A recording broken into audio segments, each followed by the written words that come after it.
এই মুহূর্তে গুরুত্বপূর্ণ খবরে নজর রাখবো। বিশ্ববিদ্যালয়ের ব্যয় করা উচ্চশিক্ষা দপ্তর উচ্চ পর্যায়ের একটি কমিটি গঠনের নির্দেশ জানিয়ে রাখি। উচ্চশিক্ষা দপ্তর বিশ্ববিদ্যালয়ের ব্যয় করা এবং একটি উচ্চ পর্যায়ের কমিটি গঠনের নির্দেশ দেওয়া হয়েছে। কমিটিতে থাকবেন 4 জন সদস্য। তদন্ত শেষের 1 মাসের মধ্যে রিপোর্ট দিতে হবে কমিটিকে।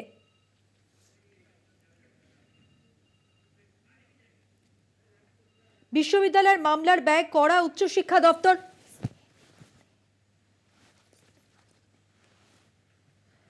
উচ্চ পর্যায়ের কমিটি গঠন। উচ্চশিক্ষা দপ্তরের কমিটিতে থাকবেন 4 জন সদস্য। তদন্ত শেষের 1 মাসের মধ্যে রিপোর্ট দিতে হবে কমিটিকে।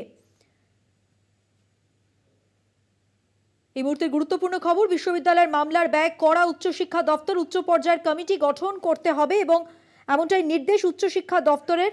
কমিটিতে থাকবেন 4 জন সদস্য। তদন্ত শেষের 1 মাসের মধ্যে রিপোর্ট দিতে হবে ওই কমিটিকে, যে কমিটিতে থাকবেন 4 জন সদস্য।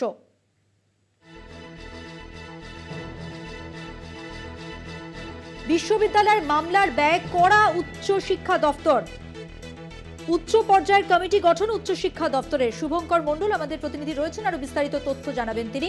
শুভঙ্কর, দেখো, জানিয়ে রাখে এই মুহূর্তে সব থেকে গুরুত্বপূর্ণ খবর, বিশেষ করে উচ্চশিক্ষা দপ্তরের তরফ থেকে যে বিজ্ঞপ্তি প্রকাশ করা হয়েছে সেখানে কিন্তু স্পষ্ট বলা হয়েছে এবার থেকে ইউনিভার্সিটিগুলোতে যে আইনি ক্ষেত্রে যে ব্যয়ভার, সেই ব্যয়ভার যে ইউনিভার্সিটিগুলো বহন করছে বা যে ব্যয় তারা করছেন তার ব্যয়ের কিন্তু হিসাবের জন্য একটি উচ্চ পর্যায়ের কমিটি গঠন করলো উচ্চশিক্ষা দপ্তর। এবং যে কমিটিতে কনভেনার হিসাবে উচ্চশিক্ষা দপ্তরের ডেপুটি সেক্রেটারি বা জয়েন্ট সেক্রেটারি, তার মধ্যে একজন থাকবেন আহ্বায়ক হিসাবে, সেই সঙ্গে আরো 3 জন সদস্য।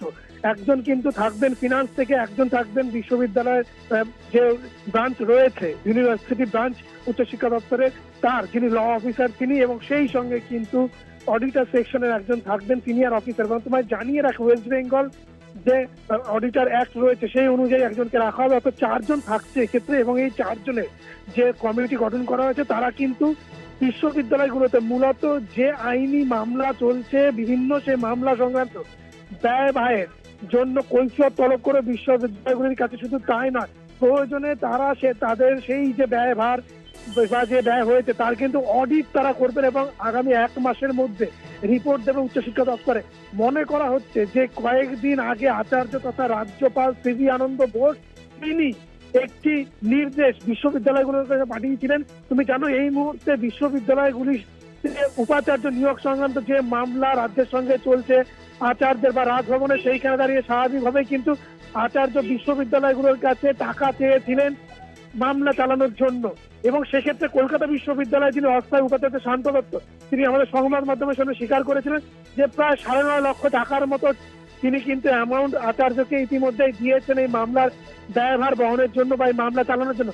সেইখানে দাঁড়িয়ে মনে করা হচ্ছে তারপর উচ্চশিক্ষা দপ্তরের তরফ থেকে কৈফিয়ত তলব করা হয়েছিল যে এই মুহূর্তে যে মামলাগুলি চলছে সেই সংক্রান্ত মামলায় তারা কি ব্যয় করছেন তা জানাতে এবং সঙ্গত উত্তর দিতে। সেই উত্তর কিন্তু কোনো বিশ্ববিদ্যালয়ের তরফ থেকে দেওয়া হয়নি এবং সেই কারণে বাধ্য হয়ে মনে করা হচ্ছে উচ্চশিক্ষা দপ্তর এই যে উচ্চ পর্যায়ের যে কমিটি, সেই পর্যায়ের কমিটি তারা গঠন করলো।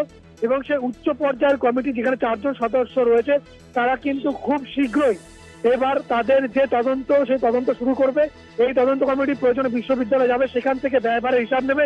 শুধু তাই নয়, সেই ব্যয়ের সম্পূর্ণ অডিট করবে এবং তারপরে যাবতীয় ব্যবস্থা উচ্চশিক্ষা দপ্তরে তারা রিপোর্ট দেবে 1 মাসের মধ্যে। এবং ধন্যবাদ শুভঙ্কর, তোমাকে। কথা বললাম আমাদের প্রতিনিধি শুভঙ্কর মণ্ডলের সঙ্গে।